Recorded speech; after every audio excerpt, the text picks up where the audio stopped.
35 কোটি মুসলমান রয়েছে। আমরা একে অপরের সঙ্গে কাঁধে কাঁধ মিলিয়ে ঐক্যবদ্ধভাবে যখন আমরা সরকারের বিরুদ্ধে লড়ব, আজকে মুসলমান এ সরকার এর মধ্যে কম্পন শুরু হয়ে যাবে ইনশাআল্লাহ। এটা আমার আশা ও ভরসা, আল্লাহ তাআলার প্রতি ভরসা যে আজকে সরকার এই বিলটাকে রিজেক্ট করতে বাধ্য হবে ইনশাআল্লাহ। আজকে আমাদের উপরে অপবাদ দেওয়া হয় যে মুসলিমদের যে সমস্ত সম্পদগুলি রয়েছে, এই সম্পদগুলি মুসলিমরা ভারতবর্ষকে 700 বছর শাসন করেছে, 700 বছর আজকে মসনদে বসে থেকেছে মুসলিম রাজারা। কিন্তু যখন মুসলিম রাজারা ছিল, হিন্দুদের জমি, দলিতদের জমি এরা অন্যায়ভাবে গ্রাস করে নিয়েছে, নেবার পরে অকাপ সম্পত্তিতে পরিণত করেছে। খোদার কসম করে খোলা আকাশের নিচে জমিনের উপরে ইমানি দায়িত্ব নিয়ে দাঁড়িয়ে বলতে পারি, আজকে মুসলমানদের এমন কোন কোরআন, এমন কোন হাদিসে এমন কোন বিধান নাই যে আজকে অন্যের জমি জোর করে দখল করা যাবে। মহান আল্লাহ তাআলা নিজেই বলেছেন, ইয়া আইয়ুহাল্লাযীনা আমানু লা তাকুলু আমওয়ালাকুম বাইনাকুম বিল বাতিল। রব্বুল আলামিন জানিয়ে দিয়েছেন, হে বিশ্বাসীগণ, হে ঈমানদারগণ, তোমরা শোনো, অন্যের জমিকে তোমরা জোরপূর্বক ভাবে অন্যায় ভাবে দখল করে নিও না।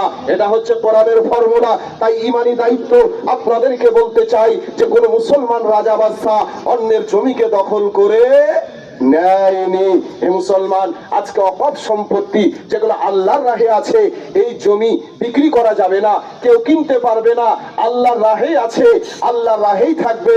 মুসলিম যারা অনাথ, যারা দরিদ্র, যারা আপনার বেওয়া, স্কুল, বিভিন্ন রকম ভাবে এই সম্পদের যে টাকা, সেই টাকা আমাদের মুসলিম ফান্ডে কাজে লাগানো হতো। আজকে সরকার যখন দেখলো যে এখান থেকে কোটি কোটি টাকা আয় করা হয় আর এটা মুসলিমদের টাকা, আজকে মুসলমান কলকাতার যেটা ইডেন গার্ডেন, এটাও হচ্ছে অকপ সম্পত্তি। কলকাতার যেটা রাইটার্স বিল্ডিং, এটাও হচ্ছে আপনার অকপ সম্পত্তি। আজকে আপনার অকপ সম্পত্তি অনেক রয়েছে, সব চাইতে বেশি হলো উত্তরপ্রদেশে, তারপরে 80,000 জমি রয়েছে, সেটা হচ্ছে আপনার এই পশ্চিমবঙ্গের মাটিতে। মুসলমান, আপনাদেরকে একটু জাগ্রত হতে হবে, আমাদের সকলকে জাগ্রত হতে হবে যে সরকার আইন যে এনেছে, এই আইনকে আমরা মানছি না, মানব না। প্রয়োজন যদি হয় আমরা আজকে আইনের বিরুদ্ধে আমরা রক্ত দিতে রাজি আছি, এই আইনের বিরুদ্ধে বিবিকে বিবাহ করতে রাজি আছি, সন্তানদেরকে ইয়াতীম করতে রাজি হয়েছি। সাহাবায়ে কেরাম রাদিয়াল্লাহু তাআলা আনহুম যেমন ন্যায়ের পক্ষে থেকে জীবন দিয়ে শহীদ হয়ে তারা আল্লাহর জান্নাতে চলে গিয়েছে।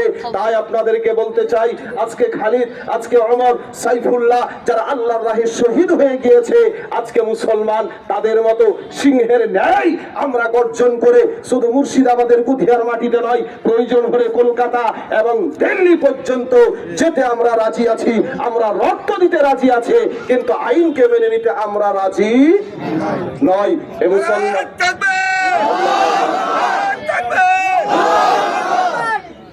মুসলমান আজকে তাই আপনাদেরকে বলতে চাই যে আমরা শুধু অনুমতি নিয়ে, শুধু গুধিয়া গ্রামবাসীকে নিয়ে আমরা একটু জানাতে চাই আসলে যে বিলটা কি, এর ক্ষতির দিকটা কি আছে।